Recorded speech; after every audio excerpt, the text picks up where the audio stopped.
இன்றைய வேத ஆராய்ச்சி வேளையிலும் பங்கு பெற இருக்கும் உங்கள் அனைவரையும் தூய மத்தேயு தமிழாலய சார்பிலே வாழ்த்துகிறேன், வரவேற்கிறேன்.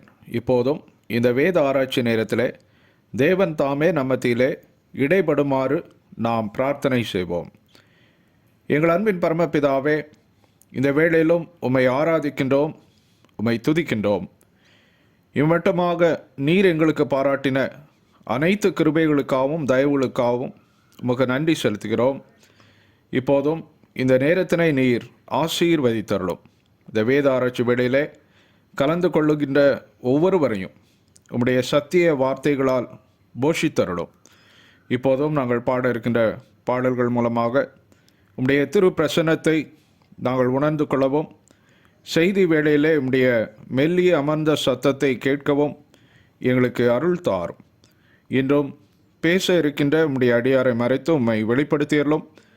ஆரம்பம் முதல் இறுதி வரை நீரே எங்களை உம்முடைய ஆவியானவரால் ஆட்கொண்டு வழி நடத்தியறலும். இயேசுவின் மூலம் வேண்டிக்கொள்கிறோம் எங்கள் நல்ல பிதாவே, ஆமேன். தேவனுடைய நாமத்திற்கு மகிமை உண்டாக. இந்த வேத ஆராய்ச்சி வேளைக்கு ஆரம்பமாக நாம் யாவரும் கிறிஸ்தவ ஆராதனை கீதங்களிலே 189வது பாடலை பாடுவோம். பாடலெண் 189.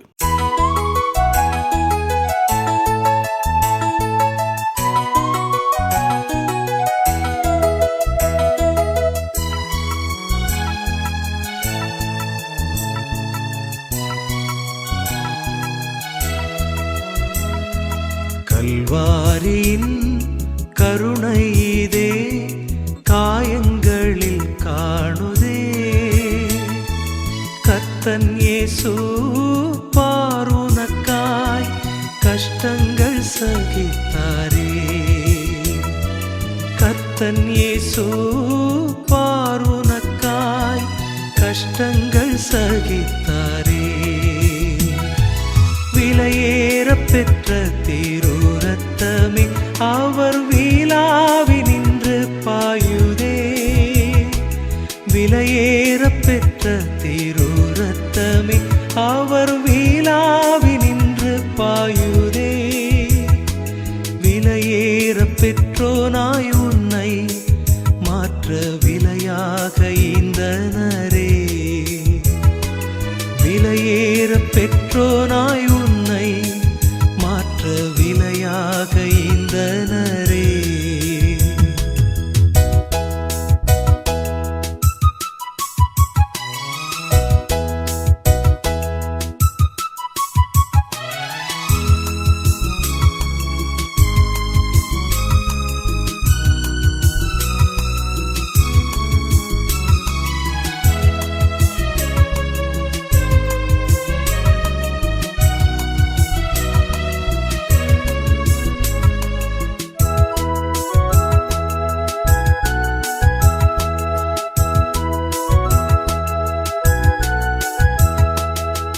வெள்ளியோ மண்ணின் வாழ்வோ இவ்வன்புக்கிணையாகுமோ. அன்னையினும் அன்பு வைத்தே தம் ஜீவனை ஈந்தாரே. அன்னையினும் அன்பு வைத்தே தம் ஜீவனை ஈந்தாரே. விலையேற பெற்ற திரு ரத்தமே அவர் வீலாவி நின்று பாயுதே. விலையேற பெற்ற திரு ரத்தமே அவர் வீலாவி நின்று பாயுதே.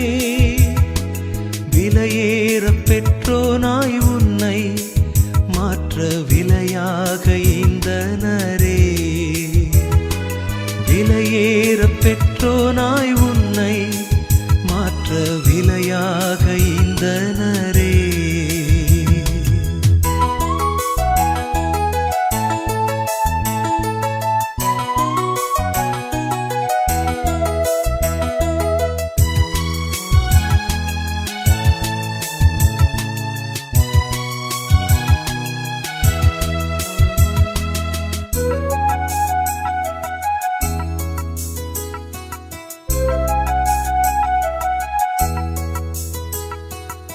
எந்தனுக்காய் கல்வாரியில்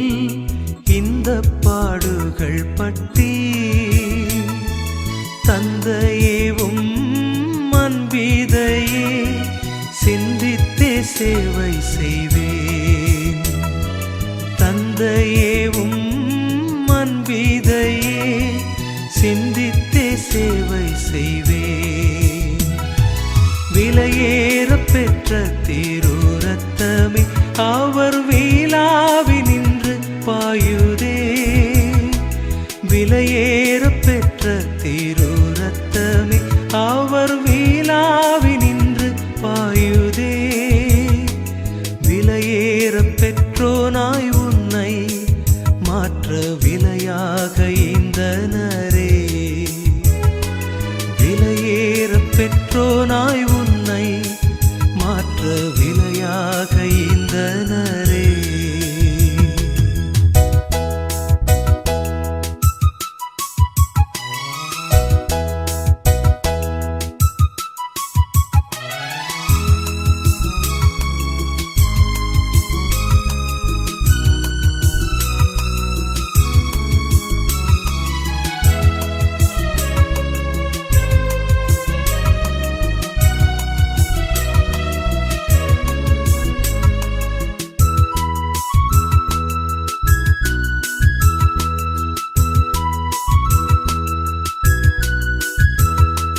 மனுஷனை நீர் நினைக்கவும் அவனை விசாரிக்கவும்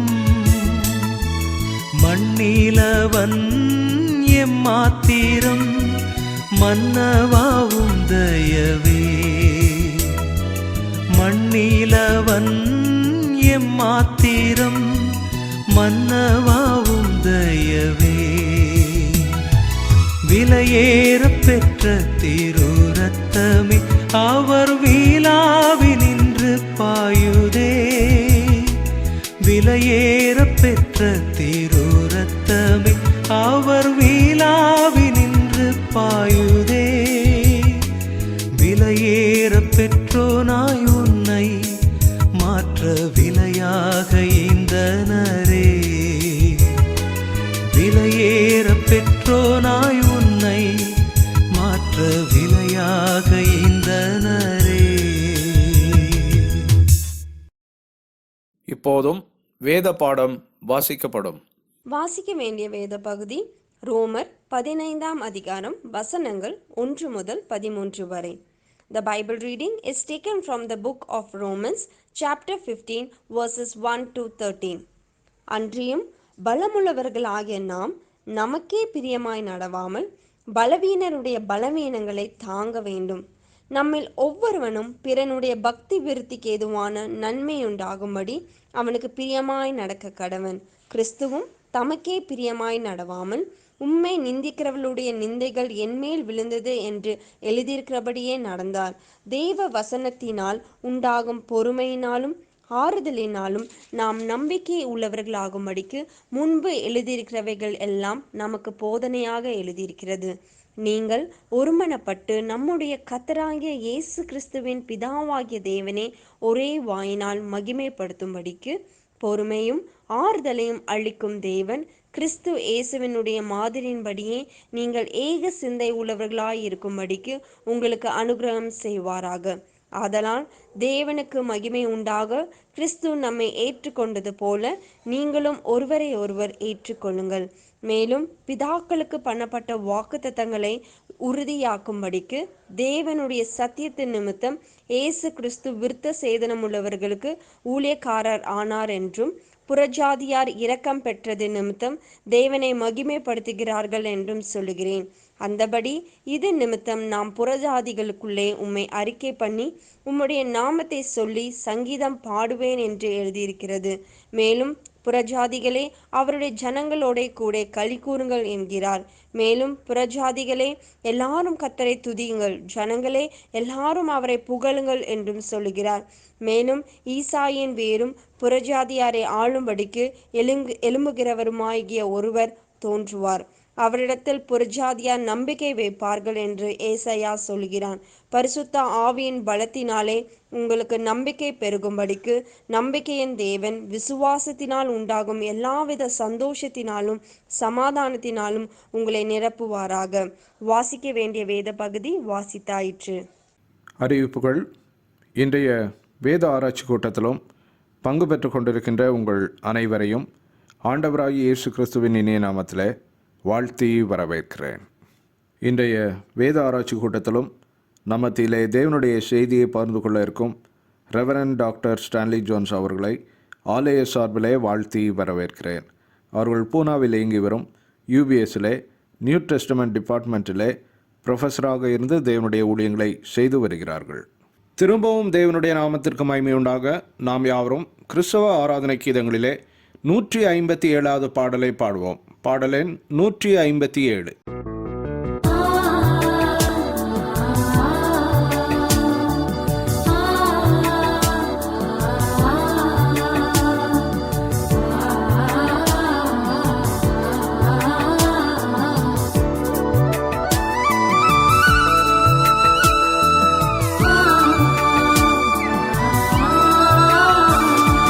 பலிபீடத்தில் என்னை பரனே படைக்கிறேனே இந்த வேளை, அடியேனை திருசித்தம் போல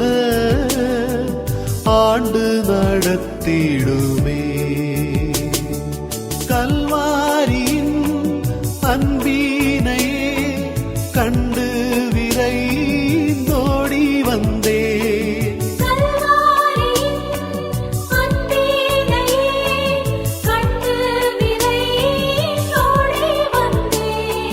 கழுவும் திருரத்தத்தாலே கரை நீங்க இருதயத்தை.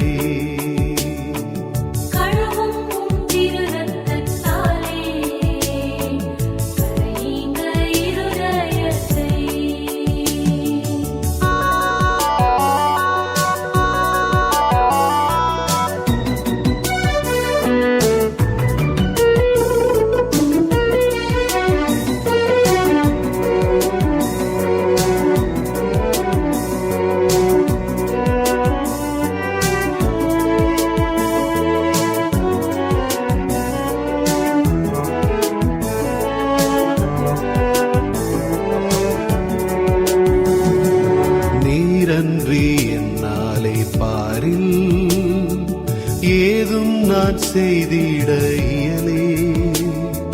சேர்ப்பீரே வழுவாது என்னை காத்துமக்காய் நிறுத்தி.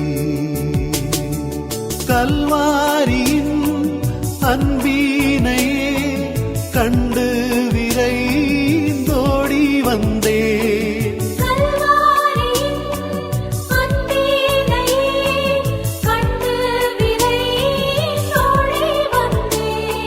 கழுவும் திருரத்தத்தாலே கரை நீங்க இருதயத்தை.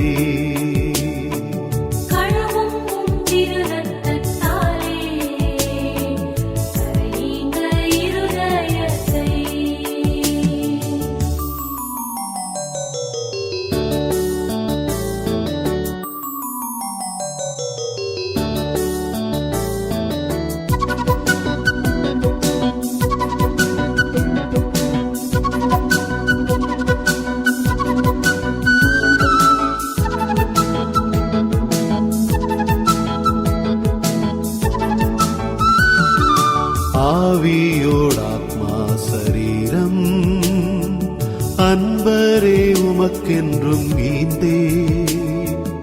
ஆலயமாக்கியே இப்போ ஆசீர்வதித்தருள்வி. கல்வாரியின் அன்பினையே கண்டு விரைந்தோடி வந்தே.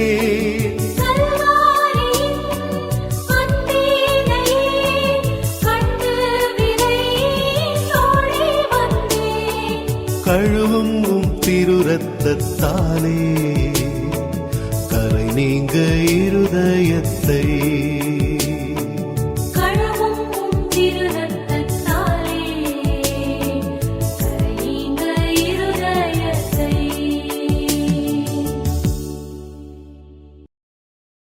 இப்போதும் ரெவரண்ட் டாக்டர் ஸ்டான்லி ஜோன்ஸ் அவர்கள் நம்ம மத்தியிலே தேவனுடைய வார்த்தைகளை பகிர்ந்து கொள்வார்கள். கிறிஸ்துவுக்குள் அன்பானவர்களே, ஆண்டவரும் இரட்சகருமாகிய இயேசு கிறிஸ்துவின் இனிய நாமத்தில் உங்கள் அனைவருக்கும் என் அன்பின் வாழ்த்துக்களை தெரிவித்துக் கொள்கிறேன். இம்மாதமும் இந்த வேத ஆராய்ச்சி கூடுகையில் கலந்து கொண்டு கர்த்தருடைய வார்த்தையை உங்களோடு பகிர்ந்து கொள்வதற்கு கிடைத்த இந்த வாய்ப்புக்காக ஆண்டவரை ஸ்தோத்தரிக்கிறேன். இந்த வாய்ப்பை கொடுத்த திருச்சபையின் போதகர் அவர்களுக்கும், நிர்வாக குழு உறுப்பினர்கள் மற்றும் விசுவாசிகள் உங்கள் அனைவருக்கும் என் நன்றியை தெரிவித்துக் கொள்கிறேன். கடந்த முறை நாம் ரோமர் 14ஆம் அதிகாரம் 19 23 வசனங்களிலிருந்து விசுவாசிகளாகிய நாம் சமாதானத்திற்கான முயற்சியை மேற்கொள்ள வேண்டும், தெய்வீக முன்னுரிமைகளை காத்துக்கொள்ள வேண்டும், தெய்வீக நம்பிக்கைகளை வளர்த்துக் கொள்ள வேண்டும், நல்ல மனசாட்சியை காத்துக்கொள்ள வேண்டும் என்று 4 பாடங்களை கற்றுக்கொண்டோம். இன்று அதன் தொடர்ச்சியான ரோமர் 15ஆம் அதிகாரம் முதல் 13 வசனங்களை நம்முடைய சிந்தனைக்காக எடுத்துக்கொள்வோம். இந்த பகுதியில், அதாவது ரோமர் 15ஆம் அதிகாரம் முதல் 13 வசனங்களில் பவுல் ரோமர் 12ஆம் அதிகாரத்தில் ஆரம்பித்த பிறருடனான நல்லுறவை குறித்த போதனைகளுக்கு முடிவுரையாக சில ஆலோசனைகளை கூடுதலாக கொடுக்கிறார். அதில் குறிப்பாக அவர் கொடுக்கும் ஆலோசனை, நாம் பலவீனருடைய பலவீனங்களை தாங்க வேண்டும், ஒருவரை ஒருவர் பிரியப்படுத்த வேண்டும், ஒருவரை ஒருவர் ஏற்றுக்கொள்ள வேண்டும் என்று 3 படிப்பினைகளை பவுல் இந்த வசனங்களில் கொடுக்கிறார். இதற்கெல்லாம் மாதிரியாக கிறிஸ்துவின் முன்மாதிரியையும் பழைய ஏற்பாட்டு உதாரணங்களையும் பவுல் சுட்டிக்காட்டி இந்த போதனைகளை நிறைவு செய்கிறார். சில நேரங்களில் வாக்குவாதங்களும் கருத்து வேறுபாடுகளும் நம்முடைய ஐக்கியங்களில் வரும்போது நாம் என்ன நினைக்கிறோம்? நாம் எல்லாரும் ஒரே போல சிந்தித்தால், நம்முடைய பழக்க வழக்கங்கள் ஒரே போல இருந்தால் ஒற்றுமையாய் இருப்பது சுலபம் என்று நினைக்கிறோம், இல்லையா? நம்முடைய கருத்து வேறுபாடுகளுக்கு காரணம் நாம் வித்தியாசமாய் சிந்திப்பதுதான் என்று நினைக்கிறோம். எனவே நம்மை போல மற்றவர்களும் இருக்க வேண்டும் என்று எதிர்பார்க்கிறோம். ஆனால் தேவன் நம்மை வெவ்வேறு வித்தியாச குணமுள்ளவர்களாய் படைத்திருக்கிறார் என்பதை நாம் ஏற்றுக்கொள்ள வேண்டும். நாம் வித்தியாசமாக இருக்க வேண்டும் என்பதுதான் தேவனுடைய விருப்பம். ஆதி திருச்சபை இயேசுவின் ஊழியத்தை உற்று கவனித்தவர்களால் நிரம்பி இருந்த ஒரு திருச்சபை. அப்படி இயேசுவோடு இருந்த அப்போஸ்தலர்களாலும் பவுல் போன்ற தேவ மனிதர்களாலும் போதிக்கப்பட்ட ஆதி திருச்சபையிலேயே கருத்து வேறுபாடுகள் இருக்கத்தான் செய்தது. தங்களுடைய விதவைகள் கவனிக்கப்படவில்லை என்று கிரேக்கருக்கும் எபிரேயருக்கும் இடையில் பிரச்சனை வந்தது. இதை நாம் அப்போஸ்தலர் 6ஆம் அதிகாரத்தில் பார்க்கிறோம். பவுலுக்கும் பேதுருவுக்கும் இடையில் கருத்து வேறுபாடு இருந்தது.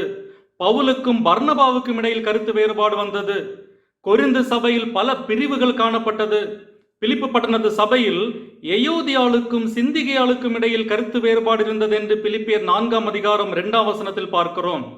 ரோமாபுரி திருச்சபையும் இதற்கு விதிவிலக்கல்ல. திருச்சபையில் யூதர்களும் புறஜாதியாரும் கூடி வந்தபோது சண்டை சச்சரவுகள் இருக்கத்தான் செய்தது. யூதர்களும் புறஜாதியாரும் கிறிஸ்துவை அறிந்து கொள்வதற்கு முன்பாக ஒருவருக்கொருவர் விரோதிகளாக இருந்தவர்கள். யூதர்களும் கிரேக்கரும் ஒருவருக்கொருவர் பேசிக்கொள்ள மாட்டார்கள். அப்படிப்பட்டவர்கள் ஒரே திருச்சபையில் கூடி தேவனை ஆராதித்த போது அவர்களுடைய பழக்க வழக்கங்களில் முரண்பாடுகள் இருக்கத்தான் செய்தது. அந்த முரண்பாடுகள் சண்டை சச்சரவுகளுக்கு வழிவகுத்தது.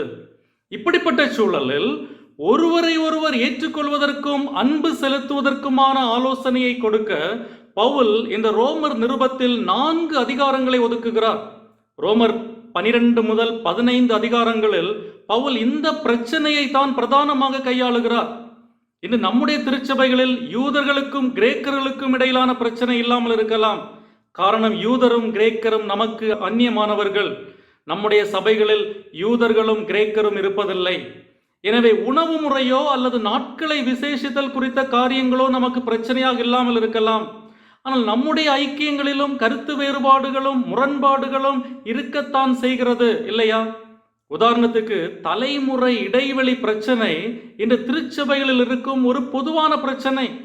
பழைய தலைமுறையின் அணுகுமுறைகளுக்கும் புதிய தலைமுறையின் அணுகுமுறைகளுக்கும் இடையில் கருத்து வேறுபாடுகள் இருக்கலாம். பாரம்பரிய ஆராதனை முறையை ஆதரிப்பவர்களுக்கும் தற்கால ஆராதனை முறையை விரும்புகிறவர்களுக்கும் இடையில் கருத்து வேறுபாடுகள் இருக்கலாம். இந்த கருத்து வேறுபாடுகளை நாம் எப்படி கையாள்வது? இதைத்தான் இந்த வசனங்களில் பவுல் நமக்கு கற்றுத்தருகிறார். இங்கு பவுல் கிறிஸ்துவின் சபையை எல்லாரும் இசைந்து தேவனை புகழ்ந்து பாடுகிற ஒரு பாடகர் குழுவிற்கு ஒப்பிடுகிறார். ஒரு பாடகர் குழு சிறப்பாய் செயல்பட, உண்மையாய் தேவனை புகழ்ந்து பாட ஒற்றுமையும் நல்லிணக்கமும் வேண்டும். வேறுபட்ட குரல்கள் ஒன்றிசைந்து பாடுவதுதான் பாடகர் குழுவின் சிறப்பு. எனவே விசுவாசிகளாகிய நாம் ஒற்றுமையோடும் நல்லிணக்கத்தோடும் வாழ பவுல் கொடுக்கும் 5 ஆலோசனைகளை தொடர்ந்து பார்க்கலாம். 1, பவுல் கொடுக்கும் முதல் ஆலோசனை, ஒருவரை ஒருவர் தாங்கிக் கொள்ளுங்கள். Bear one another. 1ஆம் வசனம். 1ஆம் வசனத்தை நான் உங்களுக்கு வாசிக்கிறேன். அன்றியும் பலமுள்ளவர்களாகி நாம் நமக்கே பிரியமாய் நடவாமல் பலவீனருடைய பலவீனங்களை தாங்க வேண்டும். 15ஆம் அதிகாரம் அன்றியும் என்று தொடங்குகிறது. இது பவுல் 14ஆம் அதிகாரத்தில் கூறிய கருத்தை இங்கும் தொடர்கிறார் என்று பொருள். அன்றியும் பலமுள்ளவர்களாகி நாம் நமக்கே பிரியமாய் நடவாமல் பலவீனருடைய பலவீனங்களை தாங்க வேண்டும். இங்கு உலக சிந்தனைக்கும் கிறிஸ்துவின் போதனைக்கும் ஒரு பெரிய வித்தியாசம் இருக்கிறதை நாம் பார்க்கிறோம். பலமுள்ளவர்கள் தங்கள் பலத்தை பலவீனர்கள் மீது பயன்படுத்தி கொள்ள வேண்டும் என்று உலகம் நினைக்கிறது. பலமுள்ளவர்களுக்கு சேவை செய்வதற்காக பலவீனர்கள் இருக்கிறார்கள் என்று உலகம் நினைக்கிறது. மற்றவர்களின் பலவீனத்தை நாம் சாதகமாக பயன்படுத்தி கொள்ள வேண்டும் என்று உலகம் போதிக்கிறது. ஆனால் பவுல் இந்த மனநிலையை மாற்றுகிறார். பலவீனமானவர்களை குறித்த கடமை பலமுள்ளவர்களுக்கு உண்டு என்று கற்றுத்தருகிறார். பலவீனமானவர்களை பலிக்கடா ஆக்காமல் அவர்களுக்கு உதவி செய்ய வேண்டும், அவர்களை தாங்க வேண்டும் என்று போதிக்கிறார். இந்த போதனை வேத புத்தகத்தில் பரவலாக பார்க்கிற ஒரு போதனை. விதவைகள், அனாதைகள், அந்நியர் ஆகியோருக்கு சிறப்பு சலுகைகளையும் பாதுகாப்பையும் வழங்க பழைய ஏற்பாடு வகை செய்கிறது. இந்த ஆதரவற்ற மக்களை நமக்கு சாதகமாக பயன்படுத்தி கொள்ளக்கூடாது என்பதற்கு மட்டுமல்ல, அவர்களுக்கு உதவ வேண்டும், அவர்களை தாங்க வேண்டும் என்று வேதம் போதிக்கிறது. இயேசுவும் இதே உண்மையை தான் போதித்தார். யூத தலைவர்கள் இப்படி நலிவடைந்த ஆதரவற்ற மக்களை பராமரிக்காமல் விட்டுவிட்டதை இயேசு குற்றமாக சொன்னார். அவர்களை கடுமையாக கண்டித்தார். குறிப்பாக மத்தேயு 23ஆம் அதிகாரம் 14ஆம் வசனத்தில், மாயக்காரராகிய வேதபாரகரே, பரிசேயரே, உங்களுக்கு ஐயோ! பார்வைக்கு நீண்ட ஜெபம் பண்ணி விதவைகளின் வீடுகளை பட்சித்து போடுகிறீர்கள். இது நிமித்தம் அதிக ஆக்கினையை அடைவீர்கள் என்று ஆதரவற்ற மக்களை ஒடுக்கிய மத தலைவர்களை இயேசு கண்டித்தார். யூத மத தலைவர்கள் தங்கள் அதிகாரத்தை தவறாக பயன்படுத்தி பலவீனமானவர்களை தங்களுக்கு ஊழியம் செய்ய பயன்படுத்தி கொண்டபோது, இயேசுவின் சீஷர்கள் தம்மை போலவே மற்றவர்களுக்கு ஊழியம் செய்ய வேண்டும் என்று இயேசு தன் சீஷர்களுக்கு கற்பித்தார். பவுலும் இதே கருத்தை தான் இங்கு போதிக்கிறார். உலகம் தகுதியானவர்களுக்கு உயர்வு என்று போதிக்கும் போது, the survival of the fittest, வேதம் பலவீனமானவர்களின் உரிமையை நிலைநாட்டுகிறது. பலமுள்ளவர்கள் பலவீனரை ஒடுக்கக்கூடாது, மாறாக அவர்களுக்கு உதவ வேண்டும், அவர்களை தாங்கிக் கொள்ள வேண்டும் என்று கற்றுத்தருகிறது. இந்த வசனத்தில் தாங்கிக் கொள்ள வேண்டும் என்ற வார்த்தை, அதாவது பலமுள்ளவர்களாகிய நாம் நமக்கே பிரியமாய் நடவாமல் பலவீனருடைய பலவீனங்களை தாங்க வேண்டும் என்று சொல்லும்போது, இதில் தாங்க வேண்டும் என்ற வார்த்தை கடன்பட்டிருக்கிறோம் என்ற அர்த்தத்தில் புரிந்து கொள்ள வேண்டிய ஒரு வார்த்தை. பலவீனருடைய பலவீனங்களை தாங்கிக் கொள்ள கடன்பட்டிருக்கிறோம் என்ற அர்த்தத்தில் இதை புரிந்து கொள்ள வேண்டும். எனவே சில ஆங்கில மொழிபெயர்ப்புகள் we are under obligation என்று மொழிபெயர்க்கிறார்கள். அதாவது பலவீனர்களை தாங்குவது ஒரு விருப்ப தேர்வு அல்ல, அது ஒரு சாய்ஸ் அல்ல, அது நம் கடமை. It's our duty. எனவே தாங்குதல் என்பது சகித்து கொள்ளுதல் அல்ல. இன்று யாரையாவது பொறுத்து கொள்வதை தாங்கிக் கொள்வது என்று நினைக்கிறோம். ஆனால் பவுல் அந்த அர்த்தத்தில் இதை இங்கு சொல்லவில்லை. வேதத்தில் எதையாவது தாங்கி பிடிப்பதை பற்றி வாசிக்கும் போது சுமந்து செல்வதை பற்றி சிந்திக்க வேண்டும். உதாரணமாக, கிறிஸ்து நம்முடைய பாவங்களை சுமந்தார், வெறும் சகித்து கொள்ளவில்லை. அதே போல பவுல் பலவீனமானவர்களை சகித்து கொள்ள சொல்லவில்லை, ஆனால் பலமுள்ளவர்கள் பலவீனமானவர்களை சுமக்க வேண்டும், தாங்க வேண்டும் என்று சொல்லுகிறார். கலாத்தியர் 6ஆம் அதிகாரம் 2ஆம் வசனத்தில் பவுல், ஒருவர் பாரத்தை ஒருவர் சுமந்து இப்படியே கிறிஸ்துவனுடைய பிரமாணத்தை நிறைவேற்றுங்கள் என்று சொல்வது போல ஒருவர் பாரத்தை ஒருவர் சுமக்க நாம் அழைக்கப்படுகிறோம். ஒரு குழந்தை படிகளில் நடக்க கற்றுக்கொள்ளும் போது அந்த குழந்தையின் பெற்றோர் அந்த குழந்தையின் கரங்களை பிடித்து கொண்டு அவன் விழும்போது தாங்கி பிடிப்பது போல நாம் பலவீனர்களை தாங்க வேண்டும். சில நேரங்களில் பலமுள்ளவர்களாகிய நாம் பலவீனமானவர்களை ஒரு பாரமாக நினைக்கிறோம் இல்லையா? அவர்களும் நம்மை போல் இருக்க வேண்டும் என்ற எதிர்பார்ப்பில் அவர்களிடத்தில் பொறுமையற்று நடந்து கொள்ளுகிறோம். ஏதோ அவர்களால் நம்முடைய நேரமும் சக்தியும் வீணாகிறது என்று நினைக்கிறோம். நம்மை வேகமாக முன்னேற விடாமல் அவர்கள் நம்மை தடுக்கிறார்கள், நமக்கு பாரமாக இருக்கிறார்கள் என்று நினைக்கிறோம். ஆனால் உண்மையில் தேவன் நம்மை பலமுள்ளவர்களாக வைத்திருப்பதற்கு காரணம் பலவீனர்களை தாங்குவதற்காக. எனவே நாம் நம்முடைய வசதிக்காக அல்ல, அவர்களுடைய வசதிக்காக அவர்களோடு இணைந்து பயணப்பட வேண்டும். இதைத்தான் பவுல் பலமுள்ளவர்களாகிய நாம் நமக்கே பிரியமாய் நடவாமல் பலவீனருடைய பலவீனங்களை தாங்க வேண்டும் என்று சொல்லுகிறார். நாம் நமக்கே பிரியமாய் நடக்க வேண்டும் என்று நாம் விரும்புகிறோம். நான் விரும்புகிறதை சாப்பிட வேண்டும், நான் செல்ல நினைக்கும் இடத்திற்கு செல்ல வேண்டும், நான் செய்ய விரும்புவதை செய்ய வேண்டும் என்று நினைப்பது மனித இயல்பு. ஆனால் கிறிஸ்துவின் சீஷர்கள், விசுவாசிகள் என்று அழைக்கப்படும் நமக்கு அது குறிக்கோளாக இருக்கக்கூடாது. பலவீனர்களை தாங்குகிற ஊழியத்தில் சில நேரங்களில் நம்முடைய தனிப்பட்ட சந்தோஷங்களை விட்டு கொடுக்க நாம் ஆயத்தமாக இருக்க வேண்டும். நடுராத்திரி குழந்தை அழும்போது அந்த அழுகையை அதன் பெற்றோர் புறக்கணித்து விட்டு எங்கள் நிம்மதிதான் முக்கியம் என்று தூங்க சென்று விடுவார்களா? இல்லை. அவர்கள் பொறுப்புள்ள பெற்றோராக இருந்தால் அப்படி செய்ய மாட்டார்கள். தங்கள் சந்தோஷங்களை விட்டுவிட்டு அந்த குழந்தையின் தேவையை கவனிப்பார்கள். அந்த குழந்தையின் தேவையை பூர்த்தி செய்வதற்காக இரவு முழுவதும் தூங்காமல் கூட இருப்பார்கள், இல்லையா? பலம் உள்ளவர்கள் பலவீனருக்கு இதைத்தான் செய்ய வேண்டும் என்று ஆண்டவர் எதிர்பார்க்கிறார். இது நாம் நமக்கு சந்தோஷமாக எதையும் செய்யக்கூடாது என்ற அர்த்தம் அல்ல. மாறாக இது நாம் மற்றவர்களின் தேவைகளை பற்றிய சிந்தனை இல்லாமல் நாம் விரும்புகிறதை மட்டும் செய்ய வேண்டும் என்று அடம்பிடிக்க கூடாது என்று அர்த்தம். எனவே இரண்டாவதாக, ஒருவரை ஒருவர் பிரியப்படுத்துங்கள் என்று பவுல் சொல்லுகிறார். Please one another. 2ஆம் வசனம், நம்மில் ஒவ்வொருவனும் பிறனுடைய பக்தி விருத்திக்கு ஏதுவான நன்மை உண்டாகும்படிக்கு அவனுக்கு பிரியமாய் நடக்க கடவன்.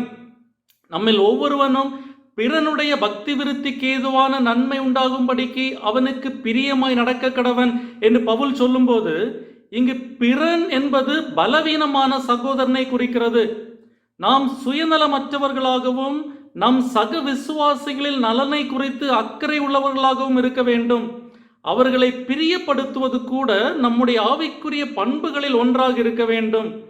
இங்கு நாம் கவனிக்க வேண்டிய ஒரு விஷயம், அவனுக்கு பிரியமாய் நடக்க வேண்டும் என்று சொல்லும்போது எல்லா விஷயத்திலும் நாம் மற்றவர்களை பிரியப்படுத்த வேண்டும் என்ற அர்த்தத்தில் பவுல் இதை சொல்லவில்லை. காரணம், மற்ற இடங்களில் மனிதர்களை பிரியப்படுத்துவதை நாம் தவிர்க்க வேண்டும் என்று பவுல் சொல்லி இருக்கிறார்.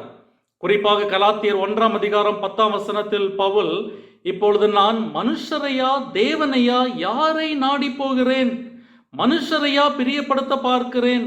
நான் இன்னும் மனுஷரை பிரியப்படுத்துகிறவனா இருந்தால் நான் கிறிஸ்துவின் ஊழியக்காரன் அல்லவே என்று சொல்லுகிறார். அதே போல 1 தெசலோனிக்கேயர் 2ஆம் அதிகாரம் 4ஆம் வசனத்தில், சுவிசேஷத்தை எங்களிடத்தில் ஒப்புவிக்கத்தக்கதாய் தேவன் எங்களை உத்தமர் என்று எண்ணினபடியே நாங்கள் மனுஷருக்கு அல்ல, எங்கள் இருதயங்களை சோதித்தறிகிற தேவனுக்கே பிரியமுண்டாக பேசுகிறோம் என்று சொல்லுகிறார். ரோமர் நிருபத்தில் மனிதர்களை பிரியப்படுத்த வேண்டும் என்று சொல்லுகிற பவுல், கலாத்தியர் நிருபத்திலும் தெசலோனிக்கேயருக்கு எழுதும் போதும் மனிதர்களை பிரியப்படுத்த கூடாது என்று ஏன் சொல்லுகிறார்? இந்த முரண்பாடை நாம் எப்படி புரிந்து கொள்வது? மற்றவர்களை பிரியப்படுத்துவதா அல்லது நம்மை பிரியப்படுத்துவதா என்று கேள்வி வரும்போது மற்றவர்களை பிரியப்படுத்துவதை நாம் தேர்ந்தெடுக்க வேண்டும். நாமா மற்றவர்களா என்று வரும்போது மற்றவர்களை தேர்ந்தெடுக்க வேண்டும். ஆனால் மனிதர்களை பிரியப்படுத்துவதா அல்லது தேவனை பிரியப்படுத்துவதா என்ற கேள்வி வரும்போது நாம் தேவனை பிரியப்படுத்த முன்னுரிமை கொடுக்க வேண்டும். எனவேதான் பவுல் மனுஷரையா தேவனையா யாரை பிரியப்படுத்துவது என்ற கேள்வி வந்தபோது கலாத்தியாவில் இருந்த கிறிஸ்தவர்களுக்கு, இப்பொழுது நான் மனுஷரையா தேவனையா யாரை நாடி போகிறேன்? மனுஷரையா பிரியப்படுத்த பார்க்கிறேன். நான் இன்னும் மனுஷரை பிரியப்படுத்துகிறவனா இருந்தால் நான் கிறிஸ்துவின் ஊழியக்காரன் அல்லவே என்று சொல்லுகிறார். ஆனால் அதே வேளையில் பவுல் மற்றவர்களுக்கு பிரியமாயிருக்க பிரயாசப்பட்டார் என்றும் நாம் பார்க்கிறோம். குறிப்பாக 1 கொரிந்தியர் 10ஆம் அதிகாரம் 32-33 வசனங்களில் கொரிந்து விசுவாசிகளை உற்சாகப்படுத்தும் போது, நான் என் சுய பிரயோஜனத்தை தேடாமல் அநேகருடைய பிரயோஜனத்தை தேடி அவர்கள் ரட்சிக்கப்படும்படிக்கு எவ்விதத்திலும் எல்லாருக்கும் பிரியமாய் நடக்கிறது போல நீங்களும் யூதருக்கும் கிரேக்கருக்கும் தேவனுடைய சபைக்கும் இடரலற்றவர்களாயிருங்கள் என்று உற்சாகப்படுத்துகிறார். இந்த ரெண்டுக்கும் உள்ள வித்தியாசம் என்ன? மனிதனை பிரியப்படுத்த நினைப்பவர்கள் அவர்களுக்கு முன்பாக முகத்துதி செய்வார்கள். அவர்கள் செய்கிற தவறுகளை சுட்டி காட்டாமல் சமரசம் செய்து கொள்வார்கள். மற்றவர்களின் பாராட்டை பெறுவதற்கு எந்த கீழ்நிலைக்கும் செல்வார்கள். இதற்கு நேர்மாறாக மனிதருக்கு பிரியமாய் நடப்பதென்பது சத்தியத்தை சமரசப்படுத்தாமல் மற்றவர்களின் ஆவிக்குரிய நன்மைக்காக அவர்களுக்கு பிரியமாய் நடப்பது. எனவே நாம் பிறனை எப்படியாவது பிரியப்படுத்த வேண்டும், அவர்கள் விரும்புவது போலவே நாம் வாழ வேண்டும் என்று பவுல் சொல்லவில்லை. தேவனின் கட்டளைப்படி அவருக்கு சித்தமாக அவர்களுடைய பக்தி விருத்திக்கு ஏதுவாக நன்மை உண்டாக பிறரை பிரியப்படுத்த வேண்டும் என்று கூறுகிறார். நம்மில் ஒவ்வொருவனும் பிறனுடைய பக்தி விருத்திக்கு ஏதுவான நன்மை உண்டாகும்படி அவனுக்கு பிரியமாய் நடக்க வேண்டும். இதைத்தான் பவுல் இங்கு சொல்லுகிறார். தவறாக புரிந்து கொள்ளக்கூடாது. எனவே பிறரை நாம் எதற்காக பிரியப்படுத்த வேண்டும் என்ற 3 தகுதிகளை பவுல் 2-3 வசனங்களில் குறிப்பிடுகிறார். 1, மற்றவர்களுடைய பக்தி விருத்திக்கு ஏதுவாக. 2, மற்றவர்களுடைய நன்மைக்காக. 3, கிறிஸ்துவை மாதிரியாய் பின்பற்றி மற்றவர்களை பிரியப்படுத்த வேண்டும். கிறிஸ்துவும் தமக்கே பிரியமாய் நடவாமல் உம்மை நிந்திக்கிறவருடைய நிந்தைகள் என்மேல் விழுந்தது என்று எழுதியிருக்கிறபடியே நடந்தார் என்று 3ஆம் வசனத்தில் கிறிஸ்துவின் மாதிரியை பவுல் சுட்டிக்காட்டுகிறார். கிறிஸ்து நம்முடைய நன்மைக்காக தன்னையே தியாகம் செய்து நம்மை பிரியப்படுத்தினது போல நாம் பிறரின் நன்மைக்காக அவர்களை பிரியப்படுத்த வேண்டும். இங்கு பவுல் தன் கருத்தை நிரூபிக்க தேர்ந்தெடுக்கும் வசனம் மிகவும் சுவாரஸ்யமானது. கிறிஸ்துவும் தமக்கே பிரியமாய் நடவாமல் உம்மை நிந்திக்கிறவருடைய நிந்தைகள் என்மேல் விழுந்தது என்று எழுதியிருக்கிறபடியே நடந்தார் என்று சங்கீதம் 69:6 பவுல் இங்கு மேற்கோள் காட்டுகிறார். சங்கீதம் 69 சங்கீதக்காரன் உம்முடைய வீட்டை குறித்து உண்டான பக்தி வைராக்கியம் என்னை பட்சித்தது, உம்மை நிந்திக்கிறவர்களுடைய நிந்தைகள் என்மேல் விழுந்தது என்று தான் கர்த்தரை பின்பற்றியபடியால் தனக்கு வந்த நிந்தைகளை அங்கு குறிப்பிடுகிறார். இந்த சங்கீதத்தில் தாவீதின் குமாரனாகிய கிறிஸ்துவின் முன் நிழலிடுதலை நாம் பார்க்க முடியும். மேசியா தேவனுடைய சித்தத்தை செய்வதற்கு இந்த பூமிக்கு வந்த போதும் அவர் தவறாக நடத்தப்பட்டார் என்பதை சுட்டி காண்பிக்க பவுல் இந்த வசனத்தை குறிப்பிடுகிறார். எனவே நாம் மற்றவர்களுக்கு பிரியமாய் நடப்பது மற்றவர்கள் நம்மை புகழ வேண்டும், நம்மை அங்கீகரிக்க வேண்டும் என்பதற்காக அல்ல, மற்றவர்களின் ஆவிக்குரிய நன்மைக்காக அவர்களை பிரியப்படுத்த வேண்டும். அந்த பயணத்தில் சில நேரங்களில் நாம் மற்றவர்களால் வெறுக்கப்படுவோம். அதற்கும் நாம் ஆயத்தமாக இருக்க வேண்டும். 3ஆவதாக ஒருவரை ஒருவர் ஏற்றுக்கொள்ளுங்கள் என்று பவுல் சொல்லுகிறார். ரிசீவ் ஒன் another 7ஆம் வசனம். ஆதலால் தேவனுக்கு மகிமை உண்டாக கிறிஸ்து நம்மை ஏற்றுக்கொண்டது போல நீங்களும் ஒருவரை ஒருவர் ஏற்றுக்கொள்ளுங்கள். Welcome one another therefore just as Christ has welcomed you for the glory of God. நாம் என்ன நினைக்கிறோம்? பிரச்சனைகளுக்கு தீர்வு நம்மோடு கருத்து ஒன்றுபடாதவர்களை தவிர்ப்பதுதான் தீர்வு என்று நினைக்கிறோம்.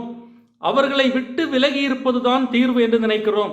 ஆனால் பவுல் அவர்களை தவிர்ப்பது அல்ல, அவர்களை ஏற்றுக்கொள்வதுதான் தீர்வு என்று சொல்லுகிறார். ஏற்றுக்கொள்ளுதல் என்பது முழு மனதோடு ஏற்றுக்கொள்வது. லூக்கா 15ஆம் அதிகாரத்தில் கெட்ட குமாரனை அவன் தகப்பன் ஏற்றுக்கொண்டது போல ஏற்றுக்கொள்வது. கெட்ட குமாரன் தன் தகப்பனை சந்திப்பதற்கு பதிலாக வழியில் தன் மூத்த சகோதரனை சந்தித்திருந்தால் நிலைமை என்னவாகி இருக்கும்? யோசித்து பார்த்திருக்கிறோமா? அப்படி நடந்திருந்தால் அவன் திரும்பவும் பன்றி மேய்க்கவே போயிருப்பான். நாம் அந்த கெட்ட குமாரனை ஏற்றுக்கொண்ட தகப்பனை போல இருக்கிறோமா அல்லது அந்த மூத்த சகோதரனை போல இருக்கிறோமா? மற்றவர்களை ஏற்றுக்கொள்ள கற்றுக்கொள்வது இயேசுவின் அடிச்சுவடுகளில் நடப்பதற்கு அத்தியாவசியமான பண்புகளில் ஒன்று. பவுல் கிறிஸ்து நம்மை ஏற்றுக்கொண்டது போல நீங்களும் ஒருவரை ஒருவர் ஏற்றுக்கொள்ளுங்கள் என்று கூறுகிறார். இயேசு நம்மை நம்முடைய தவறுகள் குறைபாடுகளோடு ஏற்றுக்கொண்டார். நாமும் ஒருவரை ஒருவர் அப்படி ஏற்றுக்கொள்ள வேண்டும் என்பது பவுலின் வாதம். எனவே 4ஆவதாக கிறிஸ்துவின் முன்மாதிரியையும் பழைய ஏற்பாட்டு உதாரணங்களையும் Pavul சுட்டிக்காட்டுகிறார். The model of Jesus and the examples from the Old Testament. 3-4 வசனங்கள் மற்றும் 7-12 வசனங்கள். 3-4 வசனங்களை நான் உங்களுக்கு வாசிக்கிறேன். கிறிஸ்துவும் தமக்கே பிரியமாய் நடவாமல் உம்மை நிந்திக்கிறவருடைய நிந்தைகள் என்மேல் விழுந்தது என்று எழுதியிருக்கிறபடியே நடந்தார். தேவ வசனத்தினால் உண்டாகும் பொறுமையினாலும் ஆறுதலினாலும் நாம் நம்பிக்கை உள்ளவர்களாகும்படிக்கு முன்பு எழுதியிருக்கிறவைகளெல்லாம் நமக்கு போதனையாக எழுதியிருக்கிறது என்று சொல்லிவிட்டு தொடர்ந்து 7-12 வசனங்களில் 4 பழைய ஏற்பாட்டு உதாரணங்களை பவுல் சுட்டி காட்டுகிறார். முதலில் பவுல் கிறிஸ்துவை நம்முடைய முன்மாதிரியாக காண்பிக்கிறார். இந்த வசனங்களில் எத்தனை முறை இயேசுவை பற்றிய குறிப்பு இருக்கிறது என்பதை கவனியுங்கள். ஏறக்குறைய எல்லா வசனத்திலும் கிறிஸ்து குறிப்பிடப்பட்டுள்ளார். உதாரணத்துக்கு 3 மற்றும் 7 வசனங்களை பாருங்கள். 3ஆம் வசனம், கிறிஸ்துவும் தமக்கே பிரியமாய் நடவாமல் உம்மை நிந்திக்கிறவருடைய நிந்தைகள் என்மேல் விழுந்தது என்று எழுதியிருக்கிறபடியே நடந்தார். 7ஆம் வசனம், ஆதலால் தேவனுக்கு மகிமை உண்டாக கிறிஸ்து நம்மை ஏற்றுக்கொண்டது போல நீங்களும் ஒருவரை ஒருவர் ஏற்றுக்கொள்ளுங்கள். கிறிஸ்துவின் வாழ்க்கையும் ஊழியமும் பலவீனர்களை ஏற்றுக்கொள்வதற்கான உந்துதலை, வழிகாட்டுதலை நமக்கு தருகிறது. கிறிஸ்துவை மாதிரியாக காண்பித்த பின்னர் இந்த பகுதியில் கணிசமான பழைய ஏற்பாட்டு வசனங்களை பவுல் மேற்கோளாக பயன்படுத்துகிறார். ரோமர் நிருபத்தில் பவுல் அடிக்கடி தன்னுடைய கருத்தை நிலைநாட்ட பழைய ஏற்பாட்டு வசனங்களை மேற்கோள் காண்பிப்பதை நாம் பல முறை பார்த்திருக்கிறோம். அதே போல இங்கும் 9-12 வசனங்களில் 4 பழைய ஏற்பாட்டு வசனங்களை மேற்கோளாக பவுல் பயன்படுத்துகிறார். 9ஆம் வசனத்தில் பவுல் 2 சாமுவேல் 22:50 மேற்கோள் காட்டுகிறார். அதே போல 10ஆம் வசனத்தில் உபாகமம் 32:43 மேற்கோள் காட்டுகிறார். 11ஆம் வசனத்தில் சங்கீதம் 117:1 குறிப்பிடுகிறார். 12ஆம் வசனத்தில் ஏசாயா 11:10 குறிப்பிடுகிறார். இப்படி 4 வசனங்களை பவுல் மேற்கோள் காட்டுவதற்கான காரணம் என்ன? முதலாவதாக பவுல் இங்கு ஏதோ அவருடைய கருத்துக்களை சொல்லவில்லை, மாறாக பழைய ஏற்பாட்டில் ஆணித்தரமாக சொல்லப்பட்ட கருத்தை தான் நிலைநாட்டுகிறார் என்பதை விளக்க பவுல் பழைய ஏற்பாட்டு வசனங்களை மேற்கோள் காட்டுகிறார். அது மட்டுமல்ல, இந்த 4 மேற்கோள்களையும் பழைய ஏற்பாட்டின் ஒவ்வொரு பகுதியிலிருந்து பவுல் தேர்ந்தெடுத்திருக்கிறார். யூதர்கள் பழைய ஏற்பாட்டை 4 பகுதிகளாக பிரித்தார்கள். ஒன்று நியாயப்பிரமாண புத்தகங்கள், அதாவது ஆதியாகமம் முதல் உபாகமம் வரை உள்ள 5 புத்தகங்கள். 2 சரித்திர நூல்கள், யோசுவா முதல் எஸ்தர் வரை உள்ள புத்தகங்கள். 3 ஞான இலக்கியங்கள் அல்லது கவிதை நூல்கள், அதாவது யோபு முதல் உன்னத பாட்டு வரை. 4 தீர்க்க தரிசன புத்தகங்கள். இந்த 4 பிரிவுகளில் இருந்தும் ஒவ்வொரு வசனங்களை பவுல் பயன்படுத்துகிறார். நியாயப்பிரமாண புத்தகத்திலிருந்து உபாகமம், வரலாற்று புத்தகத்திலிருந்து 2 சாமுவேல், கவிதை நூல்களிலிருந்து சங்கீதம், தீர்க்க தரிசன புத்தகத்திலிருந்து ஏசாயா என்று 4 பழைய ஏற்பாட்டு வசனங்களை சுட்டிக்காட்டி தான் சொல்லுகிற கருத்து பழைய ஏற்பாடு முழுவதும் பரவி இருக்கிறது என்ற உண்மையை இதன் மூலம் நிலைநாட்டுகிறார். இந்த 4 பழைய ஏற்பாட்டு வசனங்களிலும் ஒரு பொதுவான கருத்து எல்லா வசனங்களிலும் இருப்பதை நாம் பார்க்கிறோம். யூதரும் கிரேக்கரும் இணைந்து தேவனை மகிமைப்படுத்துவதை இந்த வசனங்களில் நாம் பார்க்கும் ஒரு பொதுவான கருத்து. இதிலிருந்து நித்திய காலத்திற்கும் தேவனின் நோக்கம் இதுதான், யூதர்களும் புறஜாதியாரும் ஒருங்கிணைந்து இணக்கமாக வாழ்வது தேவனின் விருப்பம் என்பது தெரிகிறது. யூதர்களும் புறஜாதிகளும் ஒன்று கூடி ஒரே வாயினால் தேவனை மகிமைப்படுத்துவார்கள் என்பது எப்போதுமே தேவனுடைய திட்டமாக இருந்திருக்கிறது. அதை தான் பவுல் இங்கு நினைவுபடுத்துகிறார். நாம் ஏன் தன்னலமற்றவர்களாய் மற்றவர்களை ஏற்றுக்கொள்ள வேண்டும்? காரணம், கிறிஸ்து நம்மை அப்படித்தான் ஏற்றுக்கொண்டார். எனவே அவருடைய அடிச்சுவடுகளை பின்பற்றி நாம் பிறரை ஏற்றுக்கொள்ள வேண்டும். அதே போல இது பழைய ஏற்பாட்டிலும் ஆழமாக சொல்லப்பட்ட ஒரு செய்தி. எனவே அதை பின்பற்றுகிறவர்களாக நாம் பிறரை ஏற்றுக்கொள்ள வேண்டும். எனவே 5வதாக இப்படி செய்தால் அதன் விளைவு நம்முடைய ஐக்கியங்களில் நல்லிணக்கமும் நம்பிக்கையும் இருக்கும் என்று சொல்லி இந்த பகுதியை பவுல் முடிக்கிறார். The result is harmony and hope. 5-6 வசனங்கள் மற்றும் 13ஆம் வசனம், 5, 6, 13 வசனங்களை நான் உங்களுக்கு வாசிக்கிறேன். நீங்கள் ஒருமனப்பட்டு நம்முடைய கர்த்தராகிய இயேசு கிறிஸ்துவில் பிதாவாகிய தேவனை ஒரே வாயினால் மகிமைப்படுத்தும்படிக்கு பொறுமையையும் ஆறுதலையும் அளிக்கும் தேவன் கிறிஸ்து இயேசுவினுடைய மாதிரியின்படியே நீங்கள் ஏக சிந்தை உள்ளவர்களாயிருக்கும்படி உங்களுக்கு அனுக்கிரகம் செய்வாராக. பரிசுத்த ஆவியின் பலத்தினாலே உங்களுக்கு நம்பிக்கை பெருகும்படிக்கு நம்பிக்கையின் தேவன் விசுவாசத்தினால் உண்டாகும் எல்லாவித சந்தோஷத்தினாலும் சமாதானத்தினாலும் உங்களை நிரப்புவாராக. இந்த வசனங்களில் ரோமர் நிருபத்தில் பவுல் ஆரம்பித்த விவாதத்தை முடித்து வைக்கிறார். ஒரு ஆசீர்வாதத்தோடு முடித்து வைக்கிறார். நீங்கள் ஒருமனப்பட்டு நம்முடைய கர்த்தராகிய இயேசு கிறிஸ்துவின் பிதாவாகிய தேவனை ஒரே வாயினாலே மகிமைப்படுத்தும்படிக்கு பொறுமையையும் ஆறுதலையும் அளிக்கும் தேவன் கிறிஸ்து இயேசுவினுடைய மாதிரியின்படியே நீங்கள் ஏக சிந்தை உள்ளவர்களாக இருக்கும்படி உங்களுக்கு அனுக்கிரகம் செய்வாராக.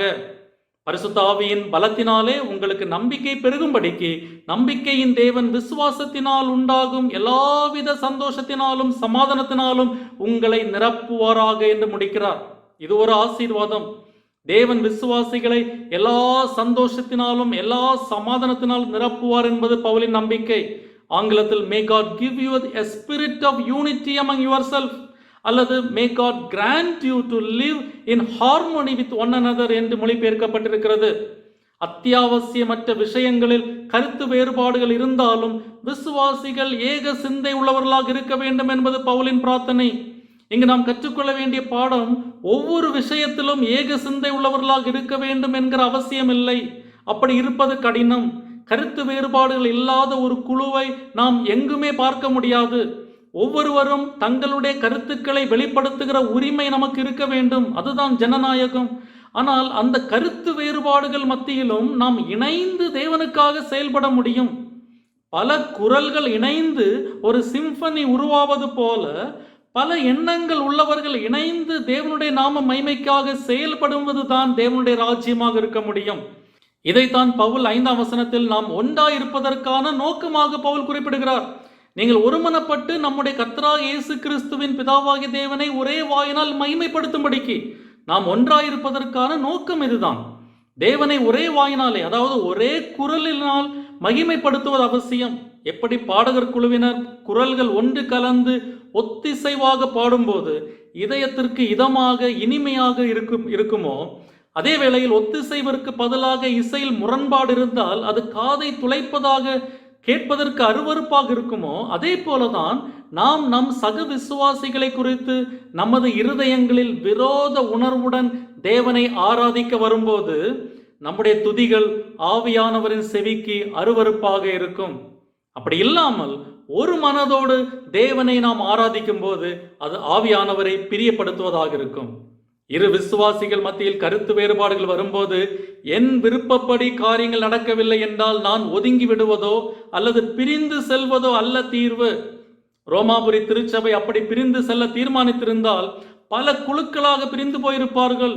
மாம்சம் உண்ணுகிறவர்கள் ஒரு குழுவாகவும் மாம்சம் உண்ணாதவர்கள் ஒரு குழுவாகவும், யூத முறைப்படி தயாரிக்கப்பட்ட உணவை உண்பவர்கள் ஒரு குழுவாகவும், விக்கிரகங்களுக்கு படைக்கப்பட்டதை சந்தைகளில் வாங்கி சாப்பிடுவது தவறில்லை என்று நினைக்கிற குழு என்று உணவு விஷயத்தில் மட்டும் 10 குழுக்கள் இருந்திருப்பார்கள். ஆனால் அப்படி பிரிந்து செல்வது அல்ல தீர்வு. அந்த 10 குழுக்களும் ஒரே ஆலயத்தில் கூடி ஒரே வாயினாலே ஒரே மனதோடு தேவனை மகிமைப்படுத்துவதுதான் தேவன் விரும்புகிற காரியம். நாம் ஒரு தனித்தீவு அல்ல, நாம் ஒரு குடும்பம், ஐக்கியம். நாம் செய்வது சக வாழ்வில் உள்ள மற்றவர்களை பாதிக்கிறது. ஆகவே மற்றவர்களை குறித்த அக்கறை நமக்கு இருக்க வேண்டும் என்பதுதான் பவுலின் வாதம். நமக்குள் கருத்து வேறுபாடுகள் இருக்கலாம், அதை நாம் மாற்ற வேண்டும் என்ற அவசியமில்லை. ஆனால் கருத்து வேறுபாடுகள் இருந்தாலும் மற்றவர்களின் கருத்துக்களுக்கு மதிப்பளிக்க வேண்டும். கருத்துக்களை விட மனிதர்களும் உறவுகளும் தேவ சித்தமுமே நமக்கு முக்கியம் என்பதை நாம் ஒவ்வொருவரும் புரிந்து கொள்ள வேண்டும். உங்களிடத்திலிருந்து முற்றிலும் மாறுபட்ட உங்களுடைய கருத்துக்கு முரணான கருத்தை கொண்ட ஒருவரை நீங்கள் கடைசியாக எப்போது அரவணைப்புடன் அன்புடன் அணுகினீர்கள்? தேவநாம மகிமைக்காக அவர்களை ஏற்றுக்கொண்டிருக்கிறீர்களா? கிறிஸ்து நம்மை ஏற்றுக்கொண்டது போல நாமும் ஒருவரை ஒருவர் ஏற்றுக்கொள்ள தீர்மானிப்போம். அப்பொழுது தேவனுடைய நாமம் நம் மூலமாக மகிமைப்படும். தேவன் தாமே அப்படிப்பட்ட ஒரு நல் வாழ்வை நமக்கு தருவாராக. ஆமேன். இப்போதும் நம்மத்திலே தேவனுடைய செய்தியை பகிர்ந்து கொண்ட ரெவரண்ட் டாக்டர் ஸ்டான்லி ஜோன்ஸ் அவர்களுக்கு ஆலய சார்பிலே நன்றிகளை தெரிவித்துக் கொள்கிறேன். தேவன் தாமே அவர்களை ஆசீர்வதிப்பாராக. தொடர்ந்து அவர்களுக்காக, அவருடைய குடும்பத்தினருக்காக, அவருடைய ஊழியங்களுக்காக ஜெபிக்கும்படியாய் உங்களை அன்போடு கேட்டுக்கொள்கிறேன். இன்றைய வேத ஆராய்ச்சி வேளையிலும் பங்கு பெற்ற உங்கள் அனைவருக்கும் ஆலய சார்பிலே நன்றிகளை தெரிவித்துக் கொள்கிறேன். தேவன் தாமே உங்களை ஆசீர்வதிப்பாராக. இப்போதும் இந்த நேரத்திற்காக ஆண்டவருக்கு நன்றிகளை சொல்லி ஜெபத்தினை நாம் ஏறெடுப்போம். எங்களை நேசிக்கின்ற எங்கள் அன்பின் ஆண்டவரே, இந்த வேளைக்காக உமக்கு ஸ்தோத்திரங்களை செலுத்துகின்றோம். பாடல் வேளையிலும் செய்தி வேளையிலும் நீர் உம்முடைய திருப்பிரசன்னத்தால் எங்களை நிரப்பினதற்காக துதிக்கிறோம். இன்றும் உம்முடைய வார்த்தைகளை எங்கள் மத்தியிலே பகிர்ந்தளித்த ரெவரண்ட் டாக்டர் ஸ்டான்லி ஜோன்ஸ் அவர்களுக்காக உம்மை துதிக்கின்றோம். அவர்களையும் அவருடைய குடும்பத்தினரையும் அவருடைய ஊழியங்களையும் நீர் ஆசீர்வதித்தருளும். இப்போதும் இந்த வேத ஆராய்ச்சி நேரத்திலே கலந்து கொண்டு இருக்கின்ற ஒவ்வொருவருடைய இகபர தேவைகளை கிருபையாய் நீர் சந்தித்தருளும். தொடர்ந்து யாவரும் உம்மையும் உம்முடைய ராஜ்யத்தையும் தேடவும் அதன் மூலமாக மற்ற அனைத்து காரியங்களையும் பெற்றுக்கொள்ளவும் தயவு பாராட்டியறலும். இன்றும் உம்முடைய திரு பிரசனத்தின் மூலமாக ஆசீர்வாதங்களை நாங்கள் பெற்றுக்கொண்டிருக்கிறோம். அநேகருக்கும் ஆசீர்வாதங்களை நாங்கள் பகிர்ந்தளிக்க எங்களுக்கு அருள் தாரும். உலக இரட்சகராகிய இயேசுவின் மூலம் ஜெபிக்கிறோம் பிதாவே, ஆமேன். நம்முடைய கர்த்தராகிய இயேசு கிறிஸ்துவினுடைய கிருபையும் தேவனுடைய அன்பும் பரிசுத்தாவினுடைய ஐக்கியமும் நம் அனைவரோடும் கூட எப்போதைக்கும் இருப்பதாக. ஆமேன்.